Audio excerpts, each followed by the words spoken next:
بسم اللہ الرحمن الرحیم۔ وضو ہے یا نہیں؟ جو بندہ اللہ کے یہ 7 نام پڑھتا ہے، اللہ اتنا خوش ہوتا ہے کہ اس کے نصیب کے سارے بند دروازوں کو کھول دیتا ہے۔ یہ 7 نام نصیب والے پڑھتے ہیں۔ محترم ناظرین، دنیا میں ہر شخص اپنے مقدر اور نصیب کے رزق کی درستگی کے لیے بے شمار کوششیں کرتا ہے۔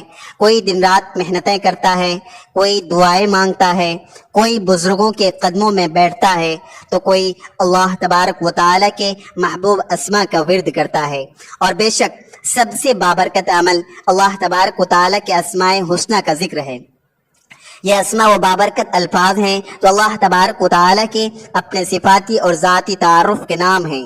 ان ناموں میں ایسی شان عظمت اور نورانیت ہے کہ انسان کے نصیب کھلنے لگتے ہیں، گناہوں کی زنجیریں ٹوٹ جاتی ہیں، تقدیر کی بند فائلیں کھلتی ہیں، آسمان سے رحمت کے دروازے کھول دیے جاتے ہیں، اور وہ بگڑے کام جو دنیاوی اسباب سے کبھی سنور نہ سکتے، صرف اللہ کے ناموں کے ذکر سے سنورنے لگتے ہیں۔ یہ بات ذہن نشی رکھیں کہ اگر انسان کا دل ٹوٹا ہو، نصیب بند ہو، رزق رکا ہوا ہو، شادی میں رکاوٹ ہو، اولاد نہ ہو، دشمنوں نے زندگی اجیرن بنا رکھی ہو، یا پھر انسان خود کو کسی سحر میں محسوس کرے، تو ایک نقطہ ہمیشہ یاد رکھیں، اللہ کے ان ناموں کو پڑھنا شروع کر دو، سب کچھ ٹھیک ہو جائے گا۔ تو ناظرین، ہمارا آج کا وظیفہ بھی اللہ تبارک و تعالی کے 7 نام کو پڑھنے کا ہے۔ بہت ہی بابرکت وظیفہ ہے۔ اگر آپ کا وضو ہے یا نہیں، آپ نے اللہ تبارک و تعالی کے یہ 7 مبارک ناموں کا ورد کرتے رہنا ہے۔ اس کا ورد کرنے سے اللہ تبارک و تعالی اتنا خوش ہوتا ہے کہ آپ کے نصیب کے سارے بند دروازے کھول دیے جاتے ہیں، اور یہ نام وہی خوش نصیب پڑھ سکتے ہیں جنہیں اللہ چن لیتا ہے۔ تو آپ سے گزارش ہے کہ اسماء حسنہ کے بارے میں اور ان کی فضیلت کے بارے میں جاننے کے لیے ویڈیو کو آخر تک لازمی دیکھیے گا۔ اسماء حسنہ کی اہمیت قرآن و سنت کی روشنی میں ہے کہ اللہ تبارک و تعالی نے قرآن مجید میں فرمایا، اور اللہ ہی کے لیے اچھے اچھے نام ہیں، سو اسے انہی ناموں سے پکارو۔ اسی طرح نبی کریم صلی اللہ علیہ وسلم نے فرمایا، بے شک اللہ کے 99 نام ہیں، جو انہیں یاد کرے گا وہ جنت میں داخل ہوگا۔ یعنی یہ محض نام نہیں بلکہ جنت کے دروازے کھولنے والے، دنیا کے بد نصیب کھولنے والے، پریشانیوں کو مٹانے والے الفاظ ہیں۔ ناظرین، ہم اکثر شکایت کرتے ہیں کہ ہماری زندگی میں برکت نہیں، کامیابی نہیں، عزت نہیں، سکون نہیں، محبت نہیں، اولاد نہیں، رزق نہیں، لیکن یہ سب کیوں ہے؟ اس کی وجہ یہ ہے کہ ہم نے اللہ کو بھلا دیا، ہم نے اس کے ناموں کو چھوڑ دیا، ہم نے دنیا کو سب کچھ سمجھا، ہم نے دعا اور ذکر چھوڑ دیا، اور جب ہم اللہ کے ناموں کی طرف لوٹتے ہیں تو اللہ تبارک و تعالی بھی ہماری طرف متوجہ ہوتا ہے۔ نصیب والے وہی ہوتے ہیں جو اللہ کے ذکر کی طرف مائل ہوتے ہیں، جو دنیاوی اسباب چھوڑ کر اللہ کی طرف رجوع کرتے ہیں، جو اللہ کے ناموں کی تاثیر پر ایمان رکھتے ہیں، جو بند دروازے دیکھ کر در بدر ہونے کے بجائے در خدا پر سجدہ ریز ہوتے ہیں۔ یہ وہی لوگ ہوتے ہیں جن کے حق میں یہ دعا قبول ہو جاتی ہے، یا اللہ میرے نصیب کے بند دروازوں کو کھول دیجئے۔ اس وظیفے کی خاص بات یہ ہے کہ اگر وضو ہو تو افضل ہے، لیکن یہ 7 نام آپ بے وضو بھی پڑھ سکتے ہیں۔ اس لیے یہ ہر وقت چلتے پھرتے، سفر میں، بازار میں، بیماری کی حالت میں، نیند سے پہلے، فجر کے بعد، غم کی حالت میں، یا کسی قید و بند کی کیفیت میں بھی پڑھا جا سکتا ہے۔ یہی راز ہے کہ اللہ کے اسماء حسنہ کا، جن کے بارے میں بزرگان دین فرماتے ہیں کہ وہ نام ہے جو نصیب والے پڑھتے ہیں، اور اللہ ان کے نصیب کے تمام بند دروازوں کو کھول دیتا ہے۔ ناظرین، قرآن پاک میں اللہ تبارک و تعالی کے 99 اسماء حسنہ کا تذکرہ موجود ہے۔ ان اسماء میں سے ہر ایک نام ایک الگ شان، ایک الگ پہلو اور ایک مخصوص کی نمائندگی کرتا ہے۔ کوئی نام اس کی قدرت کو بیان کرتا ہے، کوئی اس کی رحمت کو، کوئی اس کے علم کو، تو کوئی اس کی مغفرت کو۔ یہ اسماء نہ صرف معرفت کا ذریعہ ہے بلکہ ان میں روحانی اثرات بھی پوشیدہ ہیں۔ نبی کریم صلی اللہ